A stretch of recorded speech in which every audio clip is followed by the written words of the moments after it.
Time जाना होता है, टाइम नहीं मैनेज किया जाता, तो फिर क्या मैनेज किया जाता? वर्क मैनेज किया जाता। वो रिपीटिशन तुम्हारे लिए तब काउंट होएगा वो जब तुम्हारे दिमाग से होगा। तो topic by topic by topic जब आप इंप्रूवमेंट फील करते हो तो आप में एक बेसिक मोटिवेशन आता है कि तुम बिल्कुल लास्ट पॉइंट पे आके हेल्प मांग रहे होगे, तुमने अपने तरफ से जोर लगा लिया होगा। अभी ना कुछ दिन पहले की बात है, कोई बालक आया ऑफिस में और उसने पूछा कि सर पढ़ाई ना हो नहीं रही है। बड़ी बार आते रहते हैं बच्चे, कोई बहुत बड़ी बात नहीं है, क्योंकि अब टीचर से नहीं बात करेंगे तो किससे बात करें? जिनके पास पढ़ने आए हैं अगर उनसे ही बात नहीं करा तो किसके पास बात करें?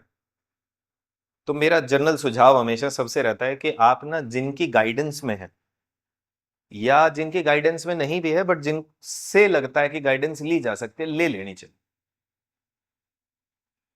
हम लोग ना बड़े खराब हो गए हैं, हमसे सुझाव नहीं लिए जाते। हमारी ना ईगो खराब हो जाती है, हमें लगता है कि हमने किसी से सुझाव ले लिया तो कल को अगर मैं सफल हो गया तो मेरी सफलता पे किसी और का ठप्पा लग जाएगा, मुझे ठप्पा पसंद नहीं है। नहीं, ये बात होती है, मैंने बहुत लोगों को देखा है, ठीक है, बहुत हद तक देखा है उनको एडवाइस लेते वक्त। मैं अब डीप डाउन अंदर ये होता है, हर इंसान अपने आप में कुछ क्यों करना चाहता है? तुम्हें क्या लगता है? साइकोलॉजिकल लेवल पे सोचो, एक आदमी कुछ भी करना चाहता है तो वो क्यों करना चाहता है?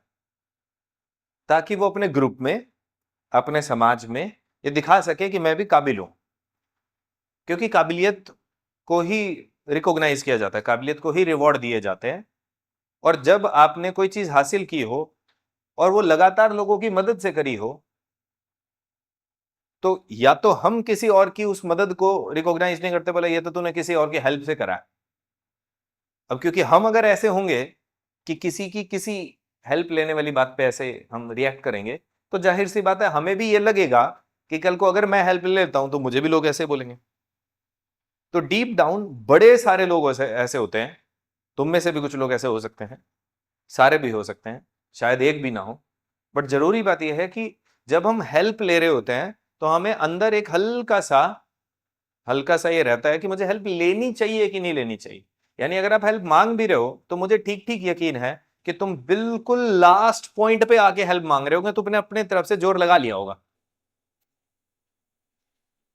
थोड़ा जोर लगा के हेल्प नहीं मांगते होते हम लोग, जब यूं लगता है कि अब बस अब नहीं हो पा रहा तब जाके हमें हेल्प लेनी पड़ती है। स्थिति समझ आ रही है? तो बच्चे ने मेरे को आके जो है वो हेल्प लेने के लिए सिंपल, तो उसने मेरे को कहा कि सर ना पढ़ाई हो नहीं रही है, क्या करूं? ठीक है, बट उसने इसके बाद एक लाइन और बोली जो ज्यादा इंपॉर्टेंट है। ठीक है, और वो क्या है कि सर ये पढ़ाई की आदत कब लगेगी? बात तो सुनने में सही है, बट उसका मकसद समझो, वो कहना क्या चाह रहा है।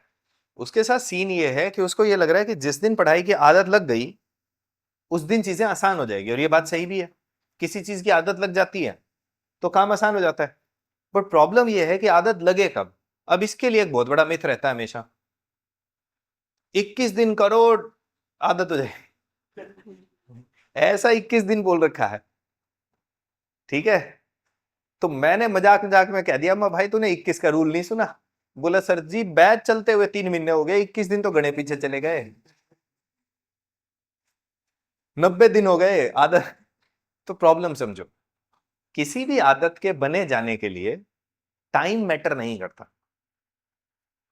किसी भी आदत के बने जाने के लिए रिपीटिशन मैटर करते हैं कि आपने उस आदत को कितने कन्विक्शन के साथ रिपीट करा और किस इरादे के साथ रिपीट किया। ज्यादातर बार इरादा पता है क्या होता है कि जिस दिन ये 21 पूरे हुए उस दिन के बाद सब नॉर्मल हो जाएगा। नहीं, 21 दिन हम इसलिए करना चाह रहे हैं क्योंकि हम वो आदत तो बनाना चाह रहे हैं, बट हमें समझाना खुद को यह चाहिए कि भाई पहले 20-21 दिन तंग करेगा, धीरे धीरे आसान हो जाएगा। दोबारा सुनो, मैक्सिमम लोग जब भी कोई आदत बनाते हैं, एग्जाम्पल के लिए मान लो मैं स्मोकिंग करता हूं, वो मैं करता नहीं बट फिर भी मैं मान लेता हूं कि मैं करता हूं। ठीक है, मैं सिगरेट पी रहा हूं और किसी ने मेरे को कहा कि छोड़ने के लिए तेरे को 21 दिन लगेगा। आदत का नाम वही, क्योंकि 21 सबसे कॉमन शब्द है। 21 ही सुना, मैंने तो ज्यादातर 21 से सुना है। तो 21 दिन अगर स्मोकिंग छोड़ दी तो स्मोकिंग छूट जाएगी। अब मैं क्या गलती करता हूं, मैं ये गलती करता हूं कि मेरे को बस एक बार 21 दिन टपाने हैं कैसे भी करके। तो जिस दिन 22वां दिन आता है, मैं छुप के बढ़िया पैकेट लेके आता हूं, मल ले भाई, मसा 21 दिन पूरे हुए। गलती समझो कहां है? गलती यह है कि हमने ये समझने में गलती कर दी कि किसी भी आदत को जब हम बिल्ड कर रहे होते हैं तो एक्चुअली हम आदत बनाना चाह रहे हैं। ठीक है, हम उसे पार्ट ऑफ लाइफ बनाना चाह रहे हैं, हम उसे पार्ट ऑफ अपना एटीट्यूड बनाना चाह रहे हैं, पार्ट ऑफ कैरेक्टर बनाना चाह रहे हैं कि मेरा चरित्र ऐसा हो कि मैं स्मोकिंग नहीं करता। और आदत बनाते वक्त ये जो 21 दिन की अपन बात कर रहे हैं, अगर इसको दूसरे ढंग से भी सोचा जाता तो शायद काम कर गया होता। वो ये सोच लिए होते कि अगर मैं इस काम को 21 दिन करूं, तक लगातार करूं, तो उसके बाद ये काम आसान हो जाएगा। या इसको थोड़ा ऐसा समझो कि अगर मैं इस काम को 20-21 दिन तक कर लूं, तो पहले 20-21 दिन ज्यादा तकलीफ होगी, उसके बाद चीजें में सहजता आ जाएगी। हमने इसको एक माइलस्टोन बना के छोड़ दिया। तो जब कभी हम पढ़ाई कर रहे होते हैं तो पहले कुछ दिन प्रॉब्लम आती है, धीरे धीरे हैबिट बन जाती है। बात समझ में आ रही है? बट जब आप मैथ जैसे सब्जेक्ट कर रहे होते हो तो ज्यादातर लोग वो माइलस्टोन के पीछे ही भाग रहे होते हैं। उनको लगता है सिलेबस पूरा हो गया तो मैं लग जाऊंगा, सिलेबस एक बार पूरा हो जाए। बट सिलेबस पूरा हो जाए का बेसिक मतलब क्या है? मेरा हो जाए या तुम्हारा हो जाए? तुम लोगों का हो जाए ना। सिलेबस हो जाए या समझ आ जाए? समझ आ जाए। ठीक बात है। एक बार डाउट ले लिए जाए कि क्वेश्चन मेरे से होने लग जाए, मेरे से होने लग जाए। ठीक बात है। कुछ टाइप के क्वेश्चन होने लग जाए कि कॉन्सेप्ट क्लियर हो जाए, कि हमेशा ही आने लग जाए, कॉन्सेप्ट क्लियर हो जाए और हमेशा। यानी ये जो सिलेबस है ये हम इसलिए नहीं कर रहे हैं कि जस्ट सिलेबस पूरा हो जाए, ये हम इसलिए कर रहे हैं, पेपर भी बाद की बात है। तुम समझो, जिस दिन तुम ये समझ गए कि मैं मैथ सीखना चाह रहा हूं, मुझे खुद में इंप्रूवमेंट लानी है, तो topic by topic by topic जब आप इंप्रूवमेंट फील करते हो तो आप में एक बेसिक मोटिवेशन आता है। आपको लगता है कि अच्छा मैं पहले से थोड़ा और अच्छा हो गया, आप उस टॉपिक को फिर और टाइम दोगे, और काम करोगे, और काम करोगे, और बेटर हो जाएगा। ठीक बात है। मकसद तो ये था, हमने उसको फिर से ले जाकर के या तो पेपर पे अटका दिया, या तो सिलेबस पे लाके अटका दिया, या 1 साल पे अटका दिया, या 6 महीने पे अटका दिया कि 6 महीने में लग जाऊंगा जी। भाई तुम ना जब तक काम को काम के तरीके से नहीं लोगे और टाइम के तरीके से लोगे, कुछ नहीं हो सकता। समझो, बड़े सारे टीचर्स, ठीक है, और टीचर्स भी नहीं कहूंगा यार, टीचर्स को तो काहे को ब्लेम डालना। समझो, बड़े सारे लोग के साथ दिक्कत यह है कि उनको लगता है कि सर मेरा टाइम टेबल सेट कर दो। आएंगे बालक और बोलते हैं सर मेरा टाइम टेबल सेट कर दो। मेरा टाइम टेबल सेट नहीं हो रहा, मेरे से ना दिन में काम नहीं हो रहा। मेरे को यूं लगता है कि टाइम हम कैसे सेट कर सकते हैं? टाइम मैनेजमेंट सर, आप समझे नहीं, टाइम मैनेजमेंट। तो टाइम मैं कैसे मैनेज कर सकता हूं? तुम्हें लगता है तुम टाइम मैनेज कर सकते हो? टाइम एक एटर्नल चीज है जो चलती जा रही है, वो एक शाश्वत चीज है जो चली जा रही है, उसका कोई इलाज नहीं है। हम लोगों की लाइफ में तो कुछ है नहीं। कोई हो सकता है फिजिक्स का बंदा और वो कहे मैं टाइम रोक दूंगा, ये कर दूंगा, वो ठीक है, थ्योरी में अच्छा है, जिस दिन असली में होएगा वो कर लेगा। हम तक तो पता नहीं कब जाएगी टेक्नोलॉजी, कि टाइम में पीछे भी चले जाएं, आगे भी चले जाएं, ये भी हो जाए, वो भी हो जाए। नहीं, बट जरूरी बात क्या है, हमारे लिए तो शाश्वत चीज है ना टाइम, कि चला जा रहा है। तुम्हें क्या लगता है, तुम पूरा दिन सोओगे तो टाइम नहीं जाएगा क्या? कोई काम करोगे तो जाएगा। टाइम जाना होता है, टाइम नहीं मैनेज किया जाता। तो फिर क्या मैनेज किया जाता? वर्क मैनेज किया जाता। जो चीज तुम्हारे हाथ में है वो काम है, तुम्हारे हाथ में समय नहीं है। तो ज्यादातर लोग गलती क्या कर रहे हैं, उनको लग रहा है 3 महीने हो गए तो मैं पता नहीं क्या ही कर दूं, 6 महीने का बैच हो गया उसके बाद तो मैं पता नहीं क्या ही कर दूंगा। और इसी चक्कर में बड़े सारे लोग अपने विजन को क्लियर नहीं कर पा रहे, वो ये समझ नहीं पा रहे कि तुम्हारा रियल मकसद क्या था। तो मैक्सिमम लोग एक ही मकसद पे चलते हैं, मुझे ये टाइम टपाना है। और जब आप ग्रोथ करते नहीं हो तो टाइम तो टप जाएगा, और एट द एंड हाथ में क्या लगेगा? निराशा, हताशा। यूं लगेगा कि यार 3 महीने गुजर गए, मेरे से कुछ नहीं होता, इसका मतलब कुछ होता ही नहीं है। नहीं, तुमने ध्यान नहीं दिया। तुमने समय को टारगेट बनाया, समय तो गुजरना ही गुजरना है। तुम पैदा नहीं हुए थे तब भी समय चल रहा था, तुम चले जाओगे तब भी समय चलता रहेगा। तुम इतने बड़े हो गए, तुम्हें पता भी चला क्या? कल परसों की बात है, तुम 5th क्लास में रोया करते, 4थी क्लास में रोते थे, टिफिन के लिए रोते थे, मम्मी मैं ये नहीं खाऊंगा, मम्मी वो नहीं खाऊंगा। चले गए ना वो समय। कोई हमारे जैसों को हो सकता है बचपन याद करने में ज्यादा समय लग रहा है कि वो बहुत पहले ऐसा होता था, बट वो बहुत पहले निकल गया ना। कल की तो बातें करो ना, निकल गया ना, इतने साल निकल रहे हैं ना, पता चल रहा है क्या? घर बैठ के सारे रामायण देखने लग रहे थे, पकोड़े तल रहे थे, थालियां बजा रहे थे, वो सब चला गया ना। कितना टाइम हो गया उस बात को, आइडिया भी नहीं लगने लग रहा। सालों साल निकल गए और वो कल की सी बात है। समय ऐसे ही चला जाता। तुम्हारा जो काम है वो रियल काम क्या है? तुम्हारा काम है वर्क मैनेज करना। इसलिए हर रोज एक सिंपल काम करना है। सुबह बैठ के या शाम को ही ये देख लो कि मुझे क्या करना है। जैसे घर जाके एग्जाम्पल के लिए तुम एडवांस मैथ लगा रहे हो, साथ में बेसिक मैथ भी लगा रहे होंगे और सब्जेक्ट भी चल रहे होंगे। सबसे पहला काम जो आपने करना है, या तो क्लास के जस्ट बाद कर लो। हर क्लास के बाद क्या होमवर्क मिलते हैं? होमवर्क डायरी होती थी बच्चों की, स्कूल बच्चों की, वो तुम वापस से शुरू कर लो। एक पेज पे लिख लिया कि आज तारीख ये है, आज के काम क्या है। उस काम में सारा कुछ लिख लो कि मुझे इसके इतने क्वेश्चन करने हैं, इसके इतने क्वेश्चन करने हैं, इसके इतने क्वेश्चन करने हैं, ये वाला रिपीट करना है, ये वाला एक पेज पढ़ना है, स्क्वायर पढ़ने हैं, टेबल पढ़ने हैं, जोड़ करना है, ये काम कर लिया, लिख लिया सारा। अब वो उसमें सारे काम लिख लो, चाहे कहीं से कोई सामान लेके आना है, किसी को कोई फोन करना है, हर तरीके के काम जो तुम्हारे जिम्मे है, सारे काम लिख लिए। अब दूसरा काम अगर हो सकता है तो वो भी कर लो। वो ये है कि ये देख लो कब कौन सा काम, कब कौन सा काम का मतलब ये नहीं कि कितने बजे। प्रायोरिटी दे दो कि पहले ज्यादा इंपॉर्टेंट क्या। आपको लगे कि मार्केट जाना है तो पहले ये देख लो कि मार्केट के कौन कौन से काम है जो एक साथ निपटाए जा सकते हैं। ठीक बात है। यूं नहीं है कि एक बार जा रहे हो फिर चले गए फिर आ गए, फिर ये तुम्हें पता है कि शाम को सब्जी लेके आनी है, तो वो अभी जब मार्केट जा रहे हो साथ ले आओ। क्योंकि ऐसा तो है नहीं कि शाम को नहीं उगा के देंगे तुम्हारे को, वो सुबह वाली शाम तक चलनी है। ऐसी रेडी पे पड़ी है, ऐसी अपने घर पड़ी रह जाएगी, क्या फर्क पड़ता है? बड़े बहम होता है कि नहीं शाम को लेंगे ताजा मिलेंगे, अबे सुबह वाली ही शाम तक चलती है। तो ऐसा चिंता नहीं करने की, क्लैरिटी आ गई। तो काम अपने फिक्स कर लिए। अब जब बैठो तो फटाफट काम करते जाओ, तुम ये मत देखो टाइम कितना लग रहा है, तुम ये देखो काम क्या है। दूसरे दिन तुम्हें एक चीज रियलाइज होगी, या शाम तक आते आते रियलाइज हो जाएगी कि यार ये वाले काम ना ज्यादा टाइम खा रहे हैं।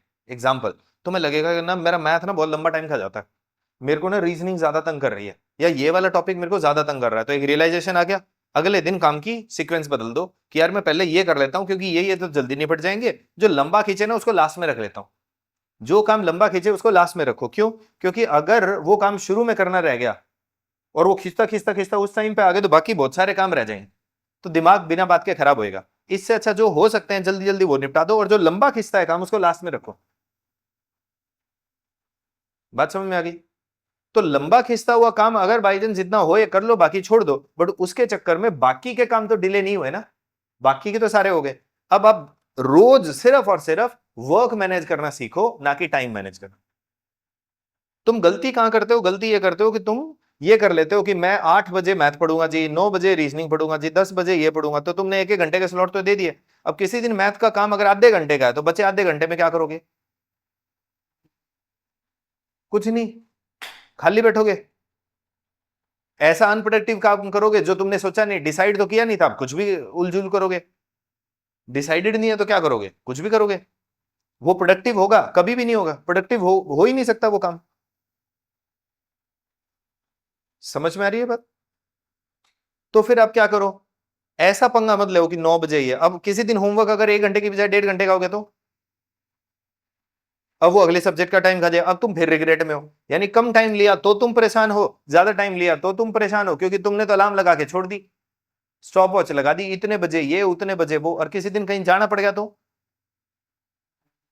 किसी दिन में रेस्ट नहीं कर पाए, शाम को नींद जल्दी आ गई तो, किसी दिन तुम्हारा फेवरेट क्रिकेट मैच चल रहा हो तो, मतलब समझ रहे हो ना? घर में कोई मेहमान आ गया, तुम्हारी दीदी आ गई, इतने दिनों के बाद आई है, तुम्हारा उसके साथ गप्पे भी मार रहे हैं अपन ने, बड़ी मुश्किल से आई है गर्मियों की छुट्टियों में, अब अपन को उसको भी टाइम देना है। अब अपन क्या करें? काम तो रह गए जी, क्यों? क्योंकि पढ़ना तो 9 बजे था। तुम 10 बजे मैथ का काम करोगे नहीं, क्योंकि 10 बजे तो जीके का काम है जी। ये तो तुमने अपने आप के लिए ऐसा बंधन क्रिएट करके दे दिया, टाइम टेबल ना हुआ, मतलब पता नहीं क्या चीज हो गई। इसीलिए तुम ध्यान से चेक करो, तुमने टाइम टेबल इससे पहले जब जब बनाए हैं हमेशा फेल हुए हैं, हमेशा फेल हुए हैं।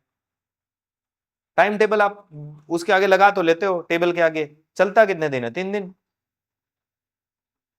सो there is nothing like time table. Time table के नाम पे 2-3 चीजें होती है बस। कितने बजे उठना है, कितने बजे सेंटर जाना है, कितने बजे ज्यादा से ज्यादा सोना है। वैसे वो तो वेरी करता ही है सोने वाला तो, बट फिर भी उठने का तुम पक्का कर सकते हो, सेंटर क्लास जाने का तुम पक्का कर सकते हो। ठीक बात है। कोई और छोटा मोटा कोई एक आधा काम होगा जो टाइम पे होता होगा, बाकी सब टाइमलेस चीजें, बाकी सब वर्क है। तो हर रोज एक छोटी सी आदत डाल लो और तुम्हारा काम होना शुरू हो जाएगा। काम हमेशा लिख लो कि मुझे ये काम करने हैं जी। कितने बजे होंगे कभी भी हो जाए, अपन तो काम करने से मतलब है। और दूसरे दिन उन काम की छंटनी अपने आप हो जाती है, कौन सा प्रायोरिटी पे रखना है, कौन सा पहले करना है, कौन सा बाद में करना है। 5 दिन में तुम ऐसे बंदे बन जाओगे जिसका कभी कोई काम रात को पेंडिंग बचेगा ही नहीं। और जो सुकून की नींद आती है पेंडिंग काम ना हो उस दिन, भाई पूछो मत, रिलैक्स होके सोते हो, बिल्कुल निश्चिंत होके सोते हो। समझ में आ रही है? हमेशा वर्क सेट करो, टाइम तो मैनेज नहीं कर सकते। अब वापस सेम बात पे आता हूं, स्टार्टिंग वाली पे जिससे शुरू किया था कि सर जी आदत कब लगेगी? टाइम पे मत जाओ, काम पे जाओ। समझ रहे हो? आदत इस बात से नहीं लगती कि कितना समय बिताया, आदत इस बात से लगती है कि कितनी बार रिपीट किया। तो रियल सवाल ये नहीं है कि कितने समय में आदत लगेगी, रियल सवाल है कि कितनी बार रिपीट करूं कि आदत लग जाएगी। कोई टॉपिक को लेकर के ये मत सोचो कि कितने दिन में ठीक हो जाएगा जी, ये सोचो कि कितनी बार रिपीट करूं कि ये सही हो जाए।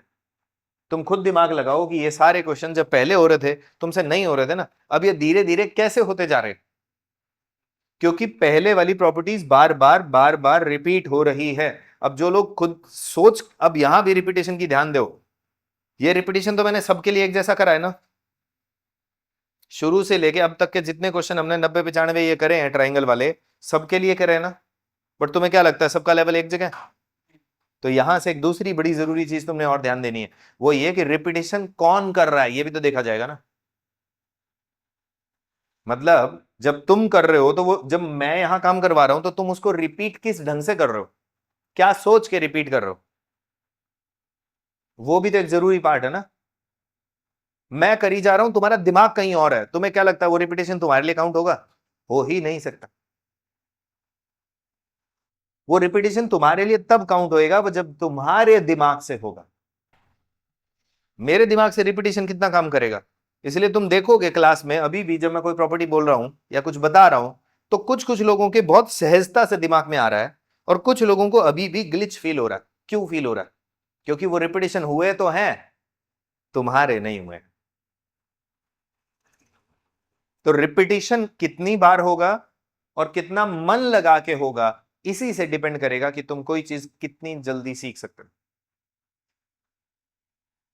रिपीट करने की आदत डालो, और चीजें जब तक रिपीट नहीं होगी बॉस नहीं होगा कुछ भी, तुम कितनी कोशिश करो। रिपीटिशन एकमात्र ऐसी चीज है जो तुम्हें सिलेक्शन दिलवा सकती है, कोई दूसरी चीज है ही नहीं।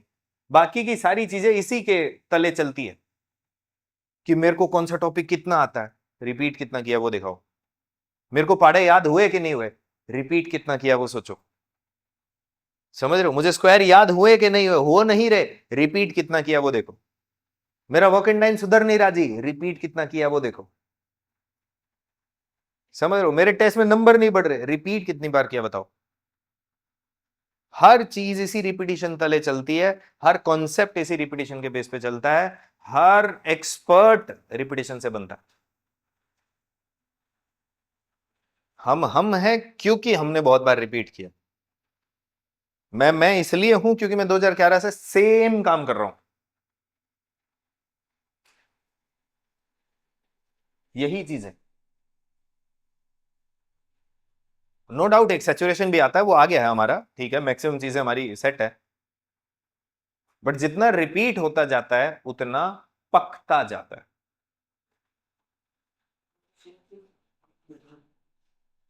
बट सुक्का रिपीटेशन के लिए मैंने बता दिया, उसमें तुम्हारा दिमाग कितना चल रहा है, वो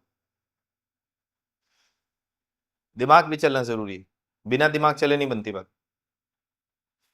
अपने पुराने जमाने का जो एक गेम था ना, मैं उसको बहुत याद करता हूँ, क्लासों में कितनी बार बात हुई होगी उसकी, चिड़ी उड़। वो प्योर रिपीटेशन के लिए तुम्हारे को फंसवाता है। वो बार बार ऐसा करेंगे, ऐसी चीज उड़ाते जाएंगे जो उड़ती जा रही है, और फिर क्योंकि तुम्हारा हाथ सेट हो गया, और वो ठीक उसी मोमेंट कुछ ऐसा जुगाड़ कर देंगे कि ले भाई, अपना हाथ तो जाना ही था। गेम छोटा मत मानियो, मैं उस गेम गेम का बहुत बड़ा फैन हूं।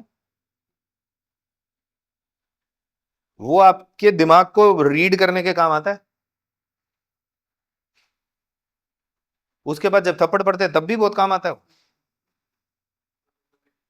हाँ, सजा तो है, बट उस सजा से आप बचते कितनी जल्दी हो। एक के लगे जा रहे होते, लगे जा रहे होते, हाथ हट ही नहीं रहा होता, दूसरा दड़ा चेप पी जा रहा होता, और एक वो होता है जिसका पहली बार में खाली निकल जाए, बोला यार यो क्या हुआ। वो भी प्रैक्टिस का ही खेल है।